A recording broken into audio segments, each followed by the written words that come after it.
For today's video, I've got a battle between Radeon and GeForce, starting with a 3060 Ti from NVIDIA, and the other card I have, where's the label on this thing? It's a 6700 XT from AMD. The reason why I picked these two cards is value. I remember the days when entry level used to be $200 USD, or at worst case, $250 USD. That's what you got, a GTX 1060, right? Great card. That romped the Steam survey results for 5 years. Such a popular card and a great price point. But today's landscape is different, and for the worst. Entry-level cards should not be over $400, and yet that's what we're looking at. And so I went out and I tested the used market. I found the 6700 XT for about $260 USD from someone upgrading to a 7800 XT. He had an awesome, like, ultra-wide monitor, so he needed the extra horsepower. And then the 3060 Ti, I actually picked up from a crypto mining outfit. I don't really fully understand. It was sitting in the back of their storage unit. It has the reduced hash rate, so they didn't even use it. They forgot they had it. So I picked that one up for $240 US. And that's a really good entry point, not just for sim racing, but for other gaming.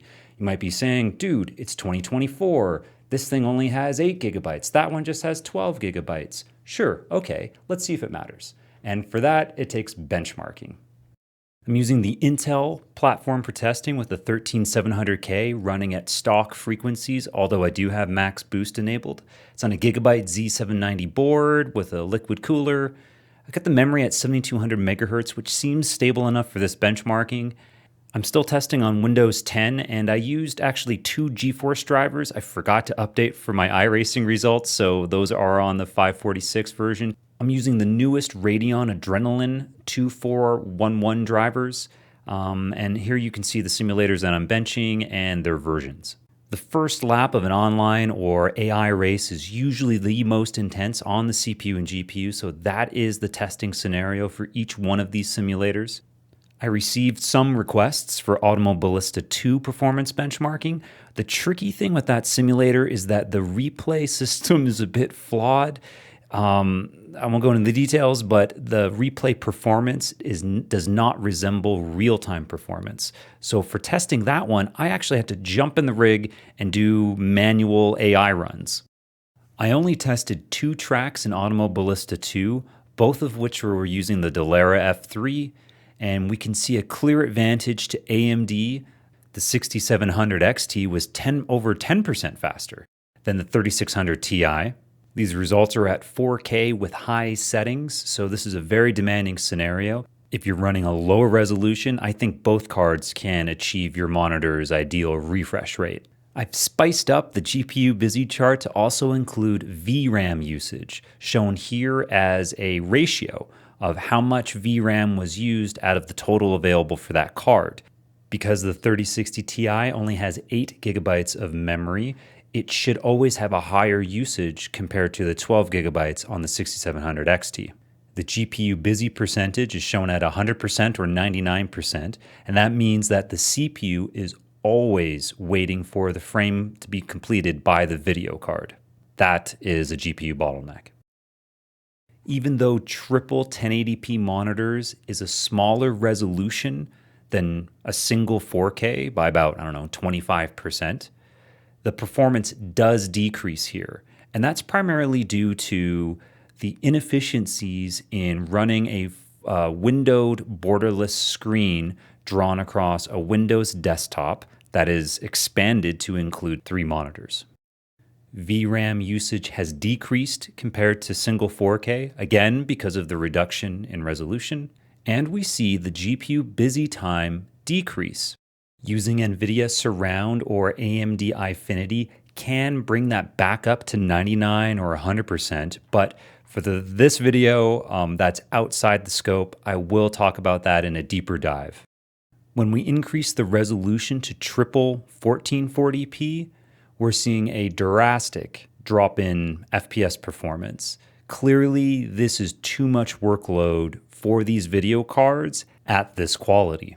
If you're looking to run Automobilista 2 at triple 1440, you're going to have to make significant sacrifices to the image, or you're going to need to step up to a higher end video card. The simulation engine is quite efficient when it comes to VRAM usage. Even the 3060 Ti is only using about half of what it has available. One of the best things about Automobilista 2 is all those racing disciplines we have access to, all those track and car combinations, and I'm just testing 2 in this benchmark, but it is still a clear victory for AMD. There is an advantage to running a Radeon in your system with this simulator. Is that going to be the same case with the other simulators? Well, up next is Assetto Corsa. I'm testing 3 very distinct scenarios here when it comes to Assetto Corsa. The first is Catalunya running GT3s, and that's an AI race using only official stock content. Then we have Hockenheim, which is an LFM replay, and it's an MX-5s. Then there's the Nordschleife race, which is a massive 70-car race that you're seeing loop at the top here. I'm using the same visual qualities as I had picked in my last video. If you want to see CPU analysis with the Assetto Corsa, I encourage you to check that out. I'll post a link somewhere popping up here. And this right here is 4K benchmark results. Around Catalunya, the 3060 Ti has over a 16% advantage compared to the 6700 XT. At Hockenheim, it's more like 11%, but there's a huge advantage around Nordschleife, the green hell. This is a very CPU intense scenario, and the Radeon does not like it. Both cards are showing high GPU utilization, and even with 70 cars on track and the biggest track, there's still plenty of VRAM available. When we go to triple 1080p, both cards are able to deliver over 100 frames per second, but there is still an advantage to the 3060 Ti with the Assetto Corsa. We see the GPU ratio decrease slightly because we're running a less efficient triple screen process, but VRAM usage still looks okay. When we jump up to triple 1440p, this is a significant increase in the demand on the video cards. Both can deliver over 60 FPS, but well beneath 100 FPS. The advantage still goes to the 3060 Ti from NVIDIA. But if you're looking to use either of these cards at this resolution, you're going to have to make quality compromises. There's still a big gap around Nordschleife, but if you're not using a top-end CPU, expect that number to be much lower when using a 3060 Ti. There are no surprises in the GPU busy ratio, but we do see 74% VRAM usage on the 3060 Ti. This is the highest usage we've seen so far. My Assetto Corsa testing was just using the CSP default values. I was using the default weather. So if you're using an advanced program like Sol or Pure, just keep in mind there's going to be a big performance impact that will probably be represented on these cards. Image quality is not something I'm doing analysis of in this review, but it's something that you should keep in mind. So what about Assetto Corsa Competizione? I tested 3 different scenarios with ACC, starting off with the Red Bull Ring and GT2, which is the new content in wet conditions. I then have Spa, which is the replay looping above, which was an online multiplayer race. And then at the bottom, I have Suzuka, a night race. At single 4K resolution, the 3600 Ti comes out ahead. It has a 16% advantage in the wet conditions, but as little as an 8% advantage in the Spa multiplayer race. I decided to use FSR Ultra because it's available to both cards, and it provides a nice FPS uplift to native resolution. When we look at the GPU busy times, we're sitting around 100 to 99% like previous benchmarks, but VRAM usage has significantly increased. With the Spa multiplayer race, we see a 95% usage with the 3060 Ti. This represents its full capacity because through my benchmarks, I never saw these things tilt out at 100%. It always needs to have a little bit of room for Windows and other background processes. When we switch to triple 1080p, we see the advantage slightly increase for NVIDIA over AMD. Around Spa and Red Bull, the gap has now increased to 18%, but at Suzuka, it's actually shrank to 4%. If I run DLSS quality setting on the 3060 Ti, we see the gap increase ever so slightly again, but actually hold steady at Suzuka. Checking into the VRAM usage, we see some interesting results, especially for Spa and the 6700 XT. It has 12 gigabytes and it's willing to use 92% of that for this benchmark.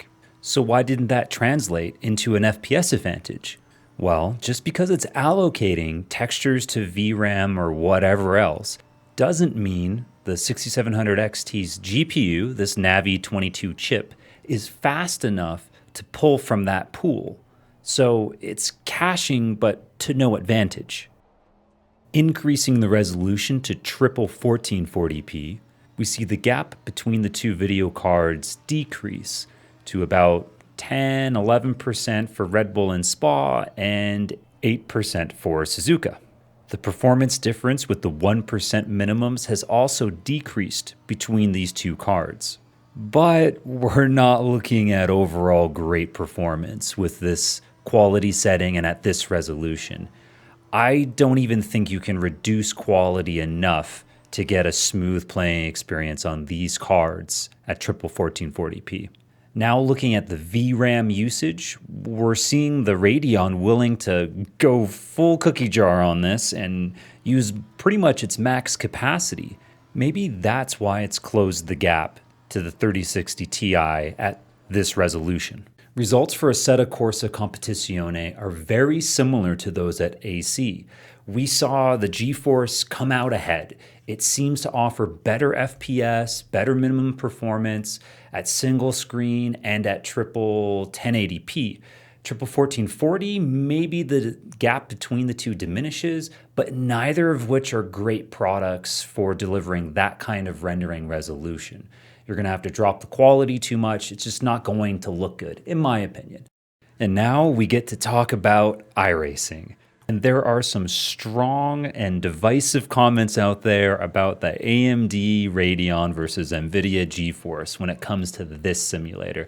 I have read these over the years, but I've never actually owned a Radeon product since many, many years ago. So I've just, like a lot of you, just go off of what other users report. And the experiences vary. One commonly held belief is that Radeon is great at single screen in iRacing, and my early results definitely validate that. I tested 9 different scenarios with iRacing by changing the track, cars, and the field size. The first result is the Charlotte Roval with the GR86, and there's a big win for Radeon here, a 20% advantage over the 3060 Ti. Daytona is a very intense CPU scenario, so I'm expecting there to be very little differences between cards there, and there is. And we have the new track Mugello, and it features those 3D curves. Red Bull Ring is a smaller track that often has uninterrupted views of other parts of the circuit. And the 6700 XT has a 10%-ish advantage here, and almost the same for the next track with Skokin, the F1600, which only had a 12-car field. Overall, we're looking at a pretty outstanding win for Radeon. When we move over to the GPU busy and VRAM usage chart, the results are what we expect. Daytona, we know, is very CPU intense in this replay, so it's not surprising to see both cards be unable to get close to that 98-99% busy time. But we see that the 6700 XT is able to attain even 100% in some of these scenarios, especially the ones where it wins big over the 3060 Ti. The next 4 tracks I tested at 4K include Sebring, which I just changed the replay above. This is GT3. It's week 13 race. It's crazy. Then we have Suzuka GT3, some Talladega trucks, and Zandvoort IMSA.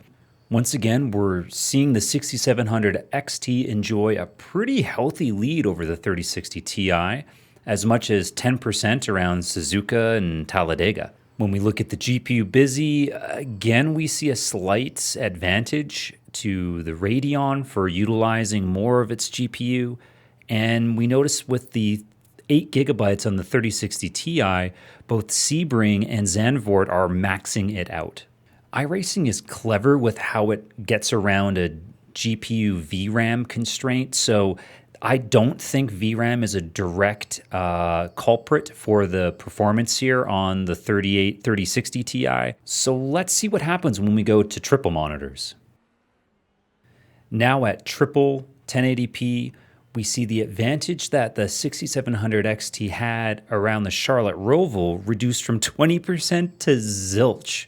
It's identical to the 3060 Ti.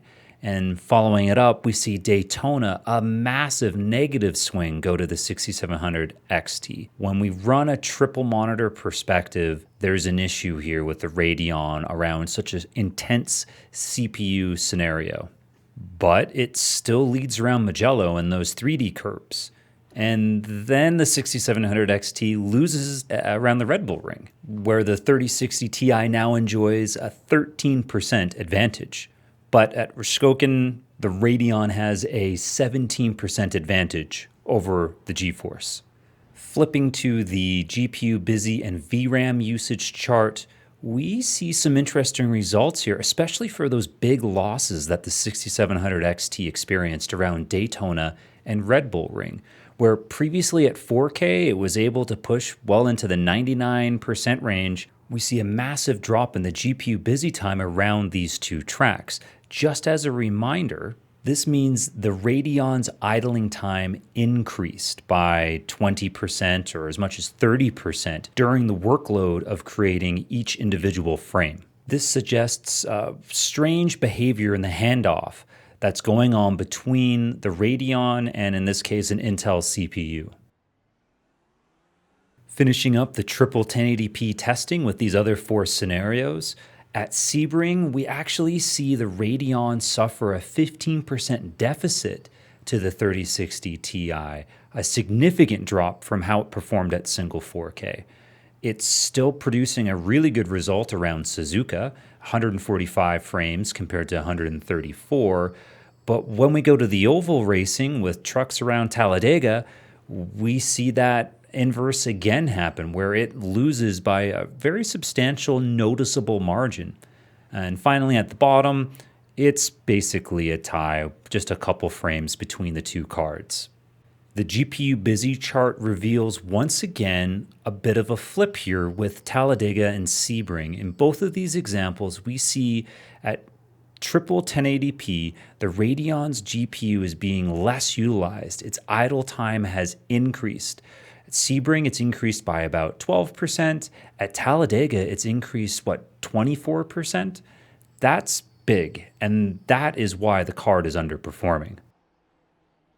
I was running low on testing time for triple 1440p, so I only have these 6 results, but they are interesting.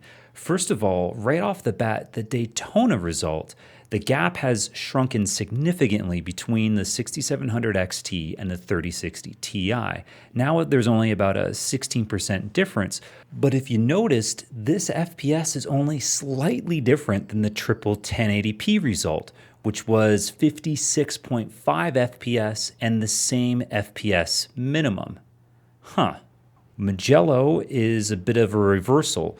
AMD was leading in that category or in that scenario, and now it's just behind by a couple frames per second.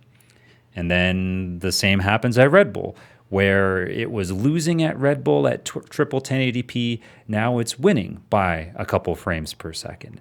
So this is just head-scratching stuff. The other scenarios here, they're basically the same leaders as per the results at 1080p, but the overall differences between the FPSs has decreased.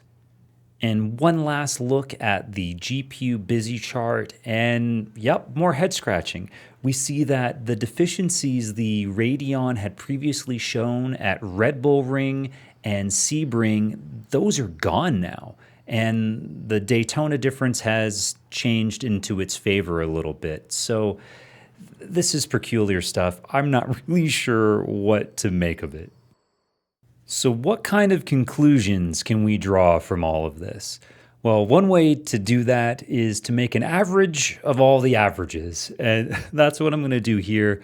I think we saw a pretty clean victory for AMD, even though I only tested just a small fraction of all the content available in Automobilista 2. When we went to Assetto Corsa and Assetto Corsa Competizione, I think it was a pretty clear victory for NVIDIA with this 3060 Ti. iRacing was much closer than I thought it would be. The single screen advantage does go to the Radeon, but when we go to triples, it's pretty tight. Technically only a 4% difference, but results change from track to track and even by resolution, so it's not as simple as that number. But keep in mind, my data did show some unusual performance from the 6700 XT. It was Red Bull Ring and Daytona, Talladega. There was just some weird GPU utilization where it wasn't using all of what was available for some reason. So if you go Team Red, if you upgrade to a Radeon, keep in mind you might have to adjust your settings for different scenarios to try and get a few more FPS. As of this week, we're beginning to see a price battle between NVIDIA and AMD on the entry-level cards. Best Buy and Newegg are applying discounts on the 4060 Ti and the 7700 XT. These are the newer versions of the cards I tested today. Yes, those are faster cards, but no, I don't think these new retail prices are low enough yet. Post your comments below, like and subscribe, and thanks for making it to the end.